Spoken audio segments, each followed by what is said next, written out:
Hi again, this is Dr. Whiting, continuing our series of questions and answers most frequently asked from our clients and from those who have contacted us about their systemic Candida condition. The first question for today says, I've tried everything out there. What makes your program different? Well, the biggest reason that our program is different from the diets and the herbs and the various other things, the probiotics, is because our oxygen program can reach every cell of the human body. And since yeast overgrowth can take place in a wide variety of areas internally inside you, and it can be different for each individual. That's why some people have certain symptoms while others don't have those at all, but they have other symptoms. So it really is a unique sort of situation. Well, by using liquid oxygen, we have a universal playing field. Every situation, every location in the body, regardless of how severe or how long you've had it, will be addressed by oxygenation of every living cell of your body. So rather than working on the intestines, rather than working on the stomach, rather than working on this part, we work on all the parts by simply oxygenating your body. Okay, next. I have heard that Candida can be anaerobic, which is oxygen deprived, and aerobic, which is oxygen loving or oxygen feeding. I have heard that Candida can be both. So why does oxygenation help to eliminate it? This is one of the most confusing things there is. All over the internet, you have people talking about how the anaerobic or oxygen-deprived organism called Candida albicans can mutate into an aerobic form. And they often cite things like, well, Candida grows in your mouth in the form of oral thrush, therefore it's surviving in an oxygen environment because you're breathing. Here's how that works. Basically, Candida albicans is an anaerobic organism.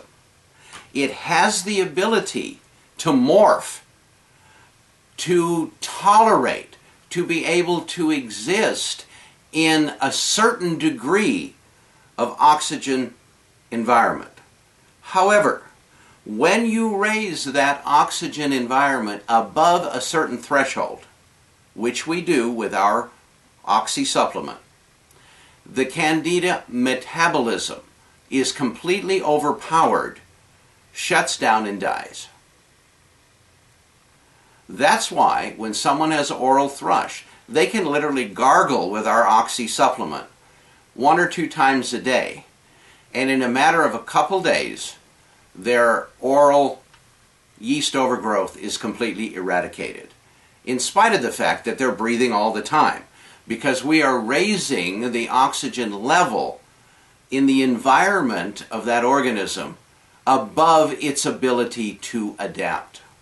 And that's what makes our program so important, so beneficial.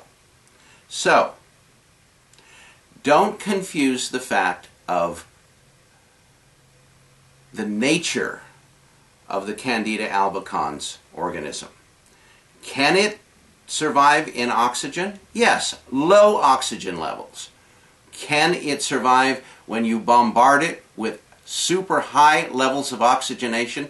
Absolutely not. And that's where our program is of benefit. So I hope that helps you to understand a little bit about that.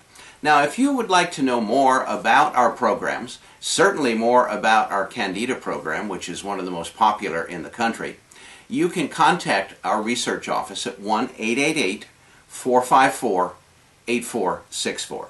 You can also email me directly at askthedoc, ASKTHEDOC, at healthyinformation.com.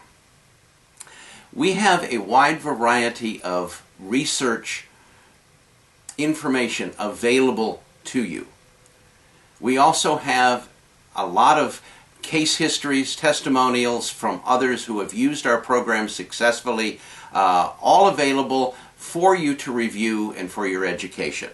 You can find all of this information on our Candida specific website, and that address is candidaclinic.org. And while you're visiting Candida Clinic, please take out a few moments to take our Candida self-test. Armed with that score, we're better able to tell you how your progress will be throughout your elimination of your yeast problem. They are specific yes or no questions that help us as well as help you to better understand what you're dealing with and to monitor and mark your progress as we move along. This is part 2 in a series of videos about the most commonly asked questions concerning systemic candidiasis and our OxyFlush program. I invite you to continue in our series, and in the next section we will be talking about things such as how often do you have to repeat the OxyFlush program, or do you have to repeat it at all? Will this program indirectly improve my digestion and my bowel function? So we have many other areas of information that I know are going to be questions on your mind, and those are available in the upcoming series. I want to thank you for listening. This is Dr. Whiting.